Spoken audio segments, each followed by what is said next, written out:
कैसे हो आप सभी? मैं अच्छी हूँ और उम्मीद करती हूँ आप सभी भी बहुत अच्छे होंगे। आज का जो टॉपिक है वो बहुत ही इंटरेस्टिंग होने वाला है, क्योंकि आज इस टॉपिक पे मैं बात करने वाली हूँ वो है हस्बैंड और वाइफ के रिलेशन को लेकर। हस्बैंड और वाइफ में कैसा रिलेशन होना चाहिए, इनमें नोक-झोंक क्यों होती है, उनके क्या समाधान हैं, आज इसी बारे में हम बात करेंगे। क्या होता है कि लेडीज़ की शिकायत होती है कि मेरा हस्बैंड मुझे मारता है, पीटता है और मुझे गालियाँ देता है। और जेंट्स लोगों की क्या शिकायतें होती हैं कि हम कुछ भी कह देते हैं तो हमारी लेडीज़ें जो हैं वो छोटी सी बात पर नाराज़ हो जाती हैं, नाराज़ होकर मायके चली जाती हैं। यहाँ तक कि वो इतनी नाराज़ हो जाती हैं हमसे कि उनका और दोनों का रिश्ता डिवोर्स तक पहुँच जाता है। उनके क्या कारण होते हैं, किस वजह से उनका रिश्ता अच्छे से नहीं चल पाता, हम आज इसी बारे में बात करेंगे। यदि आपको मेरी वीडियो पसंद आए तो प्लीज़ इसे पूरी देखना। यदि आप स्किप कर दोगे, बीच से कट कर दोगे, तो हो सकता है आप कुछ इम्पोर्टेंट बातें मिस कर दो। तो प्लीज़ कोशिश करना कि आप पूरी वीडियो को ध्यान से देखो। क्या होता है कि सबसे पहले पॉइंट होता है इसमें कि आपस में एक दूसरे को प्यार ढंग से ना समझना। मतलब शादी हो जाती है लेकिन पुख्तों का रिश्ता तो एंड तक ही पहुंच जाता है, मतलब ओल्ड टाइम में आ जाते हैं, लेकिन कभी वो एक दूसरे को अच्छे से समझ ही नहीं पाते। उनकी फीलिंग क्या है, किसको किस टाइम पे क्या चाहिए, किसकी किसको क्या पसंद है, जब तक आप एक दूसरे को अच्छे से नहीं समझेंगे तो आप एक दूसरे को के साथ कैसे अच्छे से जीवन व्यतीत कर सकते हो। कोशिश करो आप अपने जीवन साथी को अच्छे से समझ सको। अरे समझना तो छोटी सी मुलाकात में एक इंसान दूसरे इंसान को अच्छे से समझ सकता है। और आप पति पत्नी इतना लंबा टाइम एक साथ बिताते हो और उसमें आप एक दूसरे को ना समझो तो कैसे आपका जीवन व्यतीत हो सकता है। इसमें सेकंड पॉइंट है कि मन में एक दूसरे को लेकर शक होना। कभी कभी क्या होता है कि हस्बैंड को वाइफ पर और वाइफ को हस्बैंड पर शक हो जाता है। मान लिया आपका हस्बैंड जॉब करता है, आपका हस्बैंड दिल्ली पुलिस में जॉब करता है, चलो मान लिया। अब वो डिपार्टमेंट ऐसा है कि उसमें लेडीज़ भी रहेंगी, जेंट्स भी रहेंगे, या आपकी वाइफ है वो कहीं पे जॉब करती है और उसमें उनके साथ उनके जो कलीग्स हैं वे जेंट्स लोग भी हैं। मान लिया घर पर उनका फ़ोन आ गया तो बहुत मतलब बहुत ज़्यादा लेडीज़ें ऐसी होती है कि उनमें इतना कन्फ्यूजन हो जाता है, इसके फ़ोन क्यों आया, किसका फ़ोन था, कैसे फ़ोन आया, मतलब उसको लेकर हस्बैंड या वाइफ आपस में इरिटेट से हो जाते हैं और वो आपस में ठीक से बात नहीं करते हैं। ये भी बहुत बड़ा पॉइंट होता है। एक पॉइंट होता है कि आप बर्दाश्त ना कर पाना। यदि आप में बर्दाश्त करने की सीमा है, किसी को माफ़ करने की क्षमता है, तभी आप अपना जीवन अच्छे से व्यतीत कर सकते हो, वरना नहीं कर सकते। अभी मैं आपको एक एग्जांपल देती हूँ। मान लिया हस्बैंड आए हैं बाहर से और उनको किसी बात पर गुस्सा आ रहा है, उन्होंने गुस्से में अपनी वाइफ को डांट दिया। क्या होगा कि वाइफ नाराज़ हो जाएगी। चलो यहाँ तक तो चलता है, नाराज़गी सुबह हुई और शाम को नाराज़गी ख़त्म होगी, कोई बात नहीं, कोई मैटर नहीं करती। इतनी छोटी मोटी नाराज़गी तो हर रिश्ते में नोक-झोंक होती रहती है।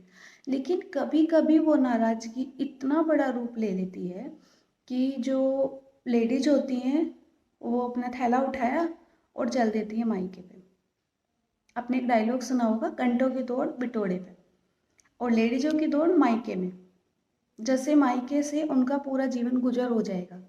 मायका किसी लेडीज़ को पूरी लाइफ घर में रखकर उनका पूरी लाइफ अच्छे से नहीं गुजार सकता, क्योंकि एक ससुराल ही ऐसा है जिसमें हर लेडीज़ का पूरा लाइफ अच्छे से गुजर जाती है। तो प्लीज़ मेरी उन बहनों से, उन दीदियों से, या मेरी जो छोटी बहनें हैं उनसे हाथ जोड़कर विनती है कि ऐसा ना करा करें।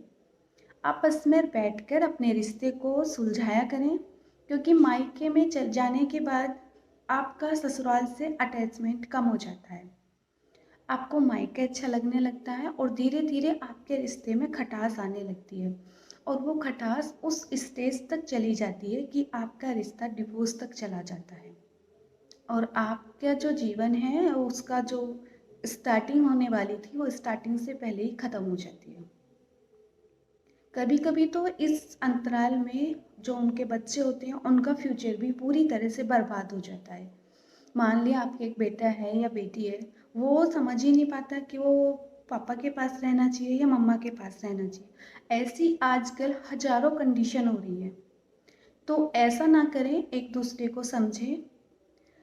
यदि आपके हस्बैंड ने आपको गुस्सा आ रहा है, ये मान लिया, ऐसा जरूरी नहीं है कि हस्बैंड को हमेशा गुस्सा आता है। मान लिया आपकी मैडम काम करती है, उनको गुस्सा आ रहा है, तो थोड़ी देर आप भी शांत रह सकते हो। ये नहीं कि उनको गुस्सा आ रहा है तो आप लग गए उनको मारने पीटने गालियाँ देने। ऐसमें ये नहीं कि मैं जेंट्सों के समर्थन कर रही हूँ। जेंट्सों को भी थोड़ा सा कंट्रोल करना चाहिए अपने गुस्से को, और लेडीजों को भी। इससे क्या होता है, उनका रिश्ता बहुत अच्छे से गुजर जाएगा, अच्छे से बीतेगा, और उनमें आपस में प्यार भी रहेगा, उनमें आपस में तालमेल बना रहेगा। हस्बैंड, अच्छा एक और मेन पॉइंट है। वो मेन पॉइंट ये है कि कभी कभी लड़के क्या करते हैं, वो कुछ कमाते तो है नहीं।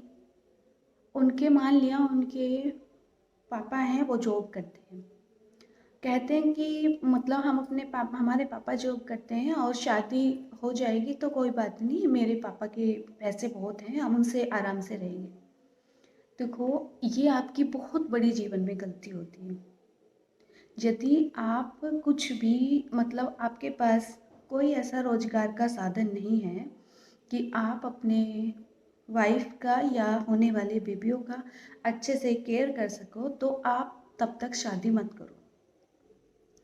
क्योंकि आपके अकेले की जिम्मेदारी आपके पापा उठा रहे हैं, ये नहीं कि आपके पूरे परिवार की जिम्मेदारी ही भी आपके पापा ही उठाएं। वो अच्छा नहीं लगता है, उससे आपकी जो मैडम है, जो आपकी वाइफ है, उनको वो रेस्पेक्ट नहीं मिल पाता है जो एक अर्निंग पर्सन से मिलता है। यदि आप अच्छे से जॉब करते हो, अच्छे पैसे कमाते हो, तो आपकी और आपकी वाइफ की और आपके बच्चों की घर में अच्छी पोजीशन होती है, अच्छे से गुजर जाती है, अच्छे से तालमेल बना रहता है। तो ऐसी गलती ना करें। तब तक आप दूसरों के ऊपर डिपेंड हैं तो कोशिश करें तब तक आप शादी मत करो। यदि आप अच्छे से डिपेंड दूसरों के ऊपर डिपेंड नहीं है, अपना बिजनेस कर रहा है, अपनी जॉब कर रहे हो, अपने और अपने परिवार का अच्छे से आप गुजारा कर सकते हो, तभी आपको शादी के लिए तैयार होना चाहिए। एक पॉइंट और है। एक पॉइंट ये है कि कभी कभी क्या करते हैं कि हस्बैंड और वाइफ इतने बिजी हो जाते हैं अपनी लाइफ में कि दोनों के पास किसी के लिए भी टाइम नहीं होता है।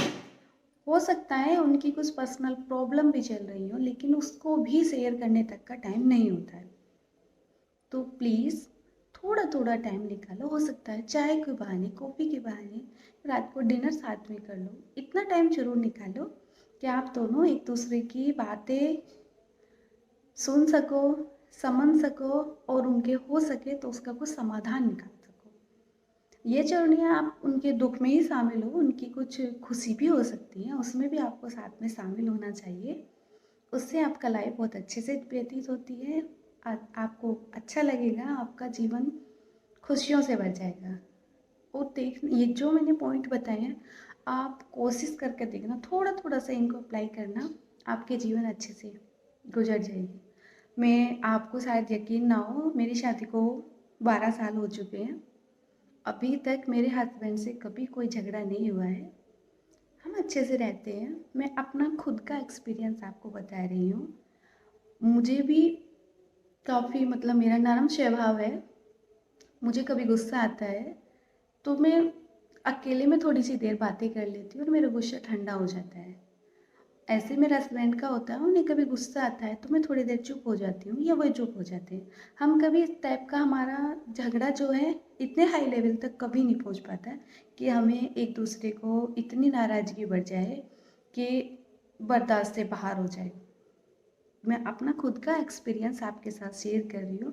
मैं अक्सर अपनी वीडियो वही बनाती हूँ जो मैंने मतलब देखा है, उसको महसूस किया है, और वो ही चीज़ें दूसरों को बतानी चाहिए जिसको आप महसूस कर रहे हैं। सुनी सुनी बातें बताने से कोई फ़ायदा नहीं होता है। मेरा खुद का एक्सपीरियंस है, मैं आपको शेयर कर रही हूँ।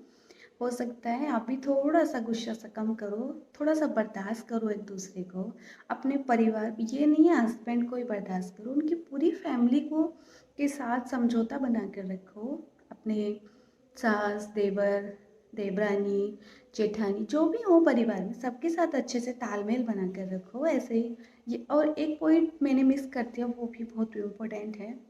कभी-कभी क्या करते हैं हस्बैंड, जो लेडीज होती हैं, उनके जो मायके वाले होते हैं उनकी बिल्कुल वैल्यू नहीं देते हैं। ये भी बहुत ज़्यादा झगड़े वाला पॉइंट होता है, क्योंकि यदि एक लड़की अपने पूरा परिवार छोड़ के आपके घर आई है और वो आपके परिवार को पूरी अच्छे से वैल्यू दे रही है, हर किसी की कदर कर रही है, हर किसी का टाइम से टाइम काम भी कर रही है, जो उसको जो चाहिए उसको दे रही है, तो आपका फर्ज बनता है यदि उसके मायके में कोई फंक्शन है, कुछ कोई मतलब खुशी का काम है या दुख का काम है या कोई छोटा मोटा फंक्शन भी है, आपको ज़रूर शामिल होना चाहिए। उससे रिश्तों में और ज़्यादा प्यार बनता है। यदि वो आपको रेस्पेक्ट दे रही है, आपकी पूरी फैमिली को रेस्पेक्ट दे रही है, तो आपको भी उसकी फैमिली को रेस्पेक्ट देना चाहिए। इससे भी आपके रिश्ते में बहुत अच्छी खूबसूरती आती है, प्यार बनता है, आपका जीवन अच्छे से समझता है। एक दूसरे को टाइम ज़रूर देना चाहिए, खुशी में भी, दुख में भी। और हाँ, एक और लास्ट टिप, कभी कभी मौका मिले तो बाहर घूम कर भी ज़रूर आना चाहिए। इससे रिश्तों में क्या होता है, थोड़ा फ्रीडम सा मिल जाता है, ब्रेक मिल जाता है। क्योंकि लेडीज़ यदि घर में काम करती हैं तो वो थोड़ी इरिटेट सी हो जाती हैं परमानेंट काम करती करती, तो उनको थोड़ा सा टाइम देना चाहिए। हस्बैंड को यदि छुट्टियाँ कम पर हैं तो कभी कोई ओकेशन है उस पर छुट्टियाँ मिली हुई हैं, या कभी कभार ले लो और अपनी वाइफ को बाहर ट्रिप पर ज़रूर लेके जाओ, थोड़ा बहुत घुमाने। उससे भी लाइफ बड़ी अच्छी से गुजर जाएगी आपकी। ये मेरा पर्सनल डिसीजन है जो मैं आपको बता रही हूँ। हो सकता है आप मेरे जो टिप्स हैं उनको थोड़ा सा फॉलो करके देखो, आपकी ज़िंदगी में खुशियाँ आ जाएंगी, आपको अच्छा लगेगा। बस यही आपसे कहना था। हंसते रहो, मुस्कुराते रहो, लाइफ अच्छे से जीते रहो।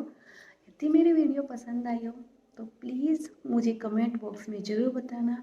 और जो मैं आपको ट्रेजिडी बता रही हूँ, वाइफ का रूसना, हस्बैंड का ट्रीट करना, हस्बैंड का वाइफ को परेशान करना, यदि किसी के साथ ऐसा होता हो प्लीज़ मुझे कमेंट बॉक्स में ज़रूर बताना। हो सकता है मैं उसकी और भी कोई हेल्प कर दूँ। बस आपसे यही सब कहना था। यदि मेरी वीडियो पसंद आई हो तो प्लीज़ लाइक करना और मुझे कमेंट बॉक्स में ज़रूर बताना कि मैंने जो अपने विचार बताए वो आपको कैसे लगे। Okay, bye bye.